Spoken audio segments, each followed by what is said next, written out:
మనుషులను నమ్ముట కంటే యెహోవాను ఆశ్రయించటం మేలు, రాజులను నమ్ముకునుట కంటే యెహోవాను ఆశ్రయించటం మేలని దేవుని లేఖనము కీర్తనల గ్రంథం 118వ కీర్తన 8-9 వచనాలు సెలవిస్తూ ఉన్నాయి.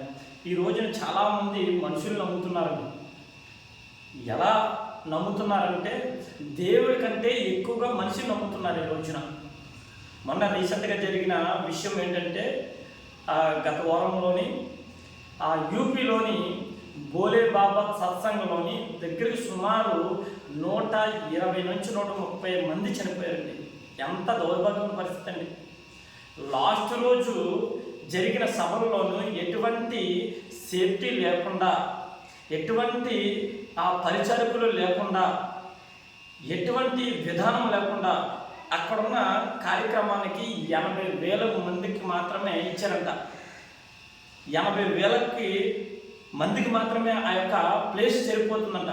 అలాంటిది 1,00,000కు పైగా జనాభా వచ్చేస్తే లాస్ట్ రోజు ఇదిగో మనుషులు వెంబడి మనుషులు పరిగెట్టడం వలన, మనుషుల అజాగ్రత్త వలన సుమారు 130 మంది వరకు ప్రాణాలను కోల్పోయారట. ఆ 130 మంది ప్రాణాలు కోల్పోతే ఆ కుటుంబాలను ఆదరించేది ఎవరండి? ఒక మనిషిని దేవుడిగా చేసేసిన అమాయకపు దశలో ఉన్నారండి మనుషులంతా. ఇక్కడ లేఖనం సెలవిస్తుంది, మనుషుల్ని నమ్ముకొనుట కంటే, రాజులను నమ్ముకొనుట కంటే దేవుని నమ్మనరా నాయన.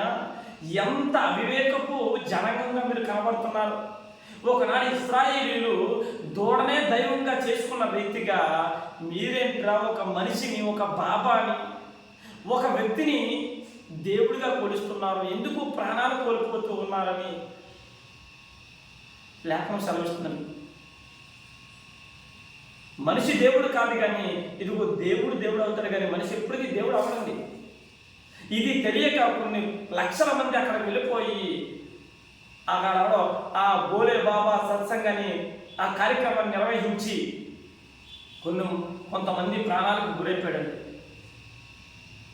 పోలీసులు ఎంక్వైరీ చేస్తూ ఉన్నారు. ఏమాత్రము ఆ నిర్వహణ విధి కమిటీలు ఏమీ లేకుండా కూడా, ఎటువంటి జాగ్రత్తలు లేకుండా అక్కడ కార్యక్రమం జరిపించి కొంతమంది ప్రాణాలను కోల్పోయే పరిస్థితికి దిగజారిపోయారని పోలీసు ఎంక్వైరీలో తేలింది. కాబట్టి ఒక్కసారి మనుషులైనటువంటి వారు జాగ్రత్తగా ఆలోచించండి. మనుషులు ఏ రోజుకు కూడా దేవుళ్ళు అవ్వరు. దేవుళ్ళు అనబడిన వారు మనుషులు కాదు, మనుషులు అనబడిన వారు దేవుళ్ళు కాదు. దేవుడు అన్నవాడు ఇదిగో ఈ భూమి ఆకాశమును సృష్టించిన దేవుడు, ఇదిగో సర్వ సృష్టిని సృష్టించిన వాడు, సర్వ మానవాన్ని సృష్టించిన వాడు, ఈ ప్రకృతిలోని పంచభూతములు కలిగించిన వాడు దేవుడు అవుతాడు తప్ప, సర్వ మానవాళ్ళ నిమిత్తము రక్తాన్ని కార్చించి చిందించి ఇదిగో ఈ భూమి మీద మరణించిన తర్వాత కూడా తిరిగి సజీవుడిగా లేచిన వాడే దేవుడు. కానీ మనిషి ఏ రోజుకి దేవుడు అవ్వడం సంగతి మీరు గుర్తుపెట్టుకోవాలి. మరి ఎంత అమాయకంగా ఉంటే ఎవరో అద్భుత కార్యాలు చేశాడని, ఎవరో సూచక క్రియలు చేశాడని, ఎవరో ఏదో ఆ లేరుకొని మనుషులు ఆకర్షించుకోవడానికి చేశాడని ఏమాత్రం మనుషులు నమ్మొద్దు. నమ్మాల్సింది భూమి ఆకాశం సృష్టించిన దేవుని నమ్మాలి. నీ కొరకు ప్రాణం పెట్టిన యేసుని నమ్మాలి. నీ కొరకు రక్తం కాల్చిన యేసుని నమ్మాలి. నీ కొరకు సజీవుడై తిరిగి లేచిన వాడిని నువ్వు నమ్మాలి తప్ప ఎవడో నేను దేవుడిని, నా దగ్గర అద్భుతాలు ఉన్నాయి, ఏదేదో నేను చేసేస్తున్నాను, నా దగ్గర గొప్ప వరాలు ఉన్నాయి, నా దగ్గరికి రండి అంటే ఎర్రి జనాంగం లాగా వెళ్ళిపోవద్దు. దయచేసి వెళ్ళిపోవద్దండి. వెళ్ళిపోయి అజాగ్రత్తగా ఉండి ప్రాణాలు కోల్పోవాల్సిన పరిస్థితి మీకు వద్దు. దేవుడి దగ్గర మొర పెట్టండి, దేవుడి దగ్గర కన్నీరు కార్చండి. దేవుడు అన్నవాడిని మీరు నమ్ముకోండి, కానీ మనుషుల్ని ఏ రోజు నమ్మవద్దు. మనుషులు పెట్టే కార్యక్రమాల వెంబడి మీరు పరుగులు తీయవద్దు దయచేసి. ఇది మీకు తెలియడం కోసమే ఈ వీడియో. మీ వరకు రావాలని, మనుషుల చేత మీరు మోసపోకూడదని, దేవుని చేత మాత్రమే మీరు నడిపింపబడాలని ప్రయాసతో తీసిన వీడియో.